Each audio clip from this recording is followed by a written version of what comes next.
Hello friends, Ritika food कॉर्नरमध्ये सर्वांचे मनापासून स्वागत आहे। तर फ्रेंड्स, आज आपण पाहणार आहोत कांदा, खोबरे व लसूण यापासून बनवला जाणारा कांदा लसूण मसाला, जो प्रत्येक आमटी आणि भाजीची चव वाढवतो। त्यासाठी आपल्याला इथे 8-10 कांदे घ्यायचे आहेत, एक मोठी वाटी लसूण साफ करून घेतलेला आहे, 2 सुक्या खोबऱ्याच्या वाट्या घेतलेल्या आहेत। खोबरे थोडेसे गॅसवर भाजून घ्यायचे आहे, त्यामुळे खोबऱ्याला चांगले तेल सुटेल, मसाल्याची पण टेस्ट वाढेल आणि खोबरे चांगले बारीक किसणीने करून घ्यायचे आहे, त्यामुळे मिक्सरला वाटताना पटकन वाटले जाईल। आता आपण तव्यामध्ये 2 मोठे चमचे तेल टाकून कांदा चांगला भाजून घ्यायचा आहे। मी तुम्हाला इथे 1 किलो लाल मिरची पावडरसाठी लागणारे प्रमाण सांगितले आहे, म्हणजे मी इथे 1 किलो लाल मिरची पावडर घेतली आहे। तर त्यासाठी तुम्हाला कांदा, खोबरे, लसूण याचे प्रमाण तुम्ही घ्यायचे आहे। जर तुम्हाला कमी मसाला बनवायचा असेल तर हे साहित्य कमी करू शकता। त्यानंतर आता आपण 1 चमचा तेल घालून किसलेले खोबरे आहे ते पण भाजून घेऊया। खोबरे भाजताना थोडी काळजी घ्यायची, गॅस पण कमी ठेवायचा आणि थोडेसे लाल रंगावरती खोबरे भाजून घ्यायचे आहे। तर कांदा खोबरे भाजून झाल्यानंतर आता आपण हे जे साहित्य आहे ते मिक्सरला बारीक वाटून घेणार आहोत।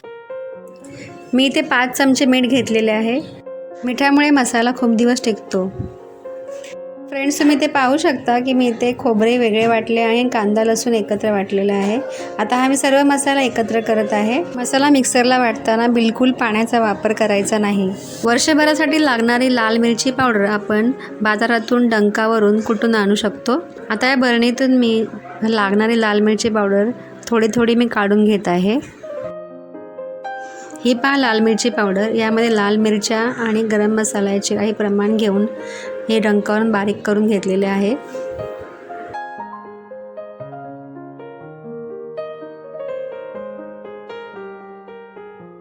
आता आपण एक मोठी परात घेऊन त्यामध्ये वाटलेला मसाला आहे, म्हणजे कांदा, खोबरे व लसूण आणि ही जी लाल मिरची पावडर आहे ती घालून सर्व साहित्य मिक्स करून घेणार आहोत।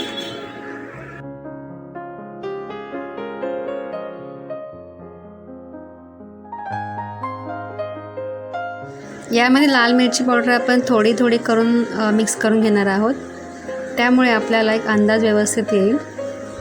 इथे एवढीच काळजी घ्यायची आहे की मसाला ओला पण नाही राहिला पाहिजे आणि सुकासुद्धा झाला नाही पाहिजे, कारण जास्त जर ओला राहिला तर तो लवकर खराब होऊ शकतो। हा जो मसाला बनवला आहे तो मला 3-4 महिने तर नक्कीच हमखास जातो। हा मसाला आपल्याला जास्तही बनवायचा नाही कारण 2 महिन्यानंतर हा मसाल्याची चवही कमी होते आणि कलरही फिका पडतो, त्यामुळे नेमकाच बनवा।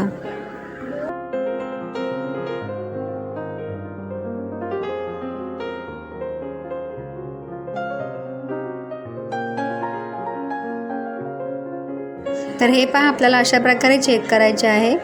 मला अजून मसाला थोडासा ओलाच वाटतो आहे, म्हणून मी पावडर ॲड करत आहे आणि अशी थोडी पावडर ॲड करत आपल्याला मसाला चांगला बनवून घ्यायचा आहे। तर फ्रेंड्स, हा कांदा लसूण मसाला तयार झालेला आहे। तर लास्टला मी फक्त हे थोड्याशा काही गुठळ्या राहिलेल्या आहेत त्या मी चेक करत आहे। तर हा मसाला आता तुम्ही पाहू शकता, त्याचा कलर पण मस्त लालसर असा आलेला आहे। आता एका छानशा काचेच्या बरणीमध्ये हा मसाला आपण स्टोर करून ठेवणार आहोत। जर तुम्ही हा मसाला बनवून ठेवला असेल तर प्रत्येक वेळी भाजी किंवा आमटीला वाटप करायची गरज लागत नाही। तर फ्रेंड्स, ह्या उन्हाळ्यात तुम्ही हा मसाला नक्की घरी बनवा आणि कसं झाला ते नक्की सांगा। व्हिडिओ शेवटपर्यंत पाहता त्याबद्दल तुमचे खूप खूप धन्यवाद। लवकरच भेटूया पुढच्या रेसिपीमध्ये।